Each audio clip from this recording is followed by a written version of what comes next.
Today's topic is subsidiary book of accounts. So, what is subsidiary book of accounts?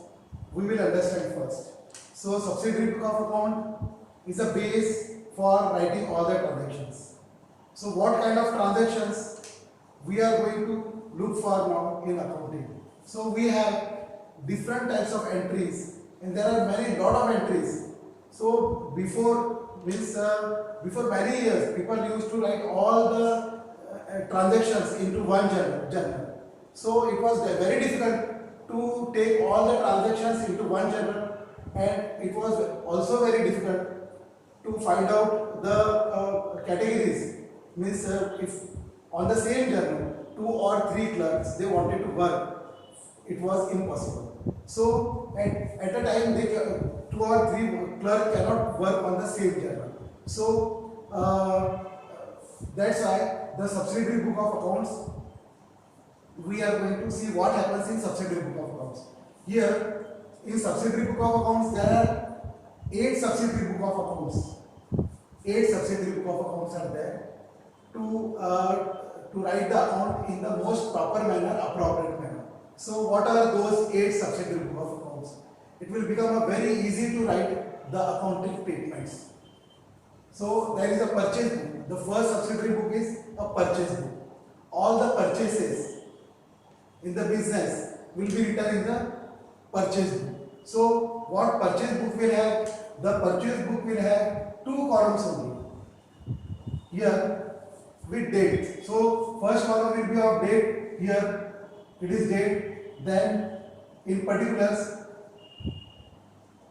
you have the name of the creditors or the name of the supplier who is supplying to you, and here the last column is of amount column. So we have date, particulars and amount, and on the top it will be written as purchase book. Similarly, you can write on the top sales book. So sales will have to whom we are selling the goods on credit only, not cash purchase are written here. So cash purchase are written in the cash book only, and here only credit purchase and credit sales are written. So this is a kind of ledger in which we are going to write the purchase book, sales book. So we have different kinds of books, that is purchase book, sales book. The same pattern will have a purchase book as the sale book also. Then purchase book, then we have purchase return book, we have sales return book. So whatever the returns we are getting from the debtor is called sales return, and whatever the return we are giving to the purchase from where we are purchasing to the creditors, that is called purchase return. So we have sales book, purchase return book, sales return book. Then we have cash book.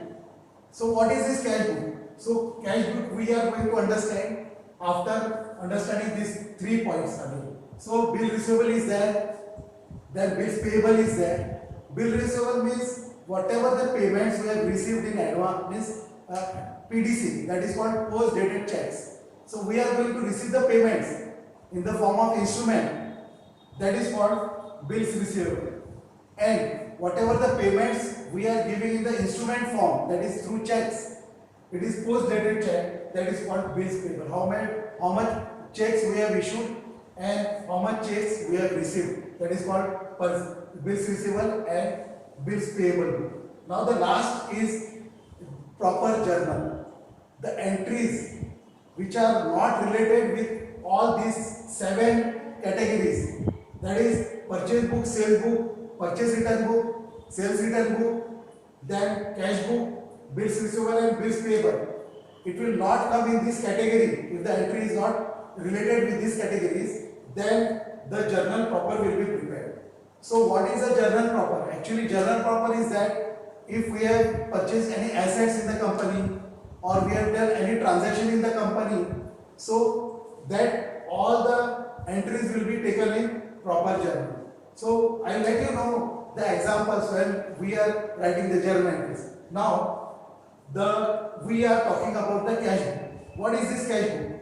Cash book are of 3 types. I have written here. So single column cash book, Then we have double column cash book. Double column cash book will have cash and discount. It may have cash and bank column. It may have bank and discount column. So there are two columns. And third is triple column cash book. So triple column cash book will have cash, discount and bank. All the three columns. So how the cash book will be prepared? So I have drawn a format of that cash book. So what happens that when cash book with single column. Here this is the middle line and I have drawn the chart. So first column will be of date, then particulars, receipt number, ledger folio for references and amount is there. So the cash book is divided into two parts again. It will be written in the T form and it is also called as in the like a ledger form. It is like a ledger form. So we have two parts of cash book and one is debit side we call it and the other is credit side. In debit side we have in the debit side is the left hand side and we have date, particulars, receipt number, ledger folio and amount. So ledger folio is for reference. Receipt number is also for a reference. So it is easy to find out any transaction with this ledger folio number and receipt number. In the similar way, we can write on the right hand side date, particulars, then here it will be payment number, payment voucher number. This is receipt voucher number. So payment voucher number and then ledger folio will be written here. Then last column is amount. So it is divided into two parts. Same types of columns are given on both the sides and we are writing in each column date, particular, receipt number, ledger folio, amount, then date, particular, payment number, then receipt payment number, payment voucher number, it is ledger folio and amount. So this is the basic one column cash book. One column cash book. Then we have single column it is called. So we have two column cash book. We have to write we are writing amount. In the place of amount we will write cash.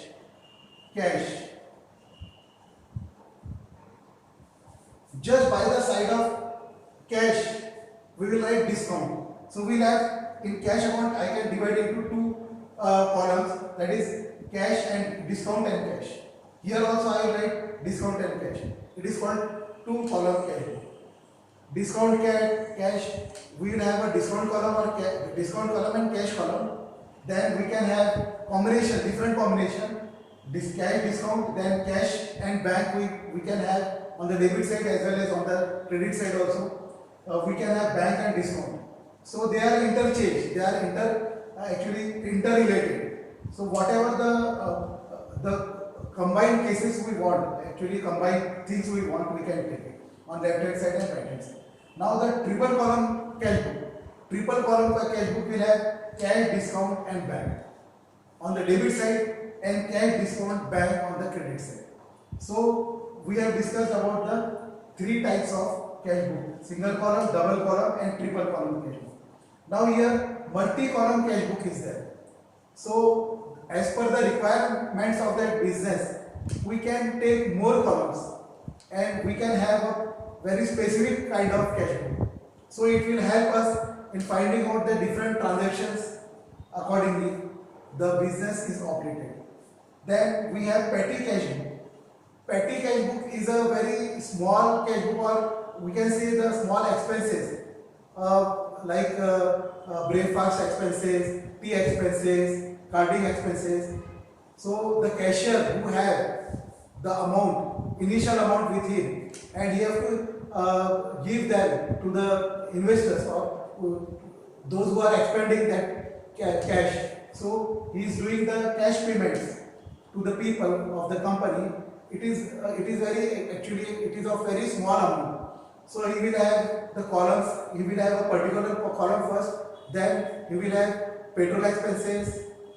Then other expenses, miscellaneous expenses. He can draw number of columns.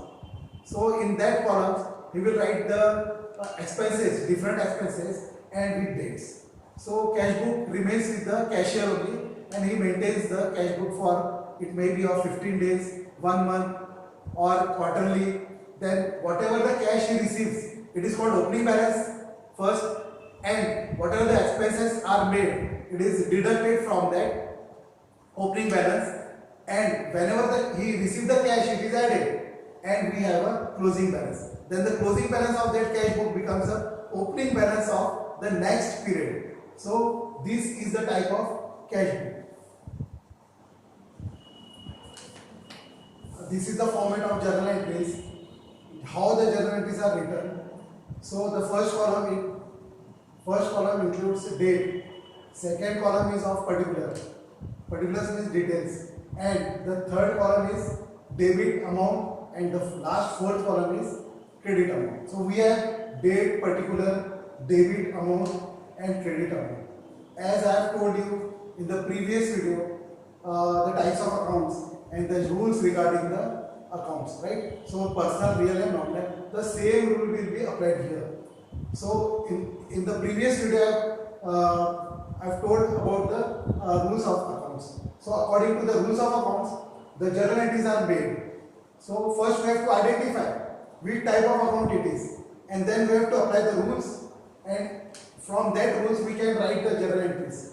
So what the first journal entries is when the proprietor brings some cash, brings some capital or cash in the form of cash in the business. So here on 1st 2020, he brought cash. So cash is coming in. So it is a real account. Then what comes in? It is a real account rule, and the capital, who is the giver will be credited. The capital account, A's capital account will be credited. Whatever the person's name may be, A, B, X, Y, Z, whatever. So cash is coming in, it is a real account, and capital is going out. It is capital is the giver, investor is the giver. The proprietor account will be credited, and the cash account will be debited. In the same way, if he brings assets, any kind of assets, machinery or vehicle, so vehicle account or machinery account will be debited, or building he is bringing into the business. So assets account debited, and to capital, who is giving, a proprietor is giving into the business. So he is investing his assets, bringing his assets into the business. So asset is a real account, and the rule of real account is what comes in. So assets are coming in, and who is the giver? It is the personal account. Personal account giver is credited. So here asset account debited and the capital account is credited.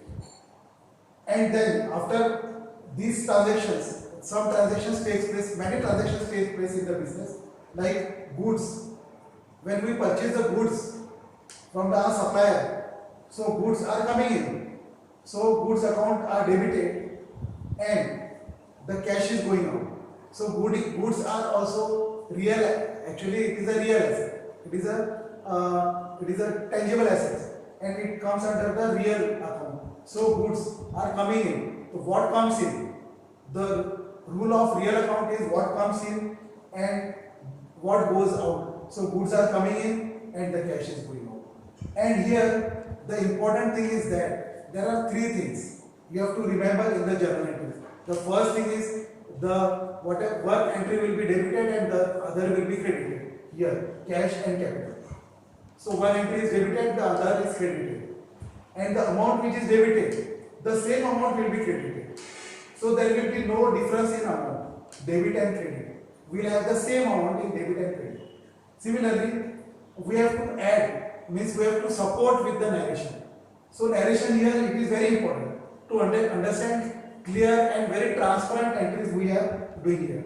So every company, every businessman, every trader, he will write a supported statement that is called being capital brought by Mr. A. When the proprietor is bringing his capital into the business, so being, it will be written in the past tense. So being is written, being capital brought by Mr. A. In the same way, we have written being assets brought by Mr. A. And then we will write here the narration. It is called a narration. So third one is narration. First one is there are two entries, debit and credit entries.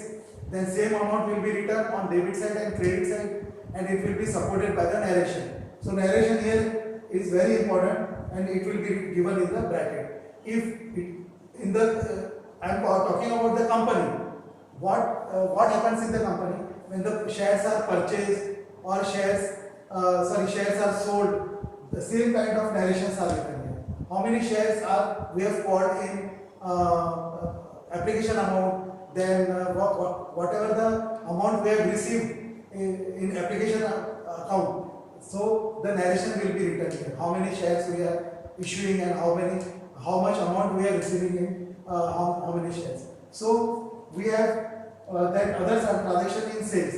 If sales is done, so cash is coming in. So cash is a real account. The rule of real account is cash account debited, cash is coming in, and sales account is credited, that is goods are going out. So you can write goods account credited, and it will be supported by the narration.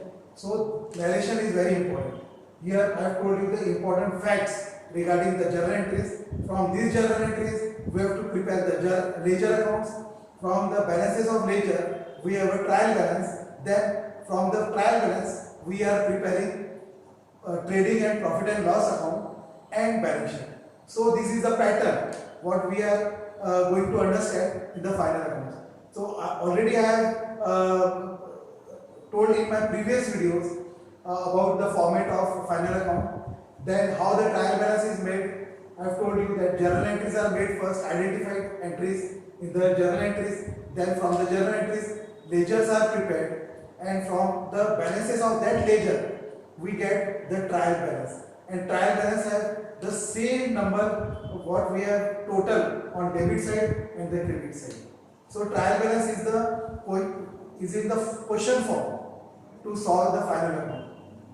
So I am going to make you understand about the ledgers also in my next video. Okay, if you like my videos, you can like my videos, and you can subscribe my videos, and you can also give me the comment.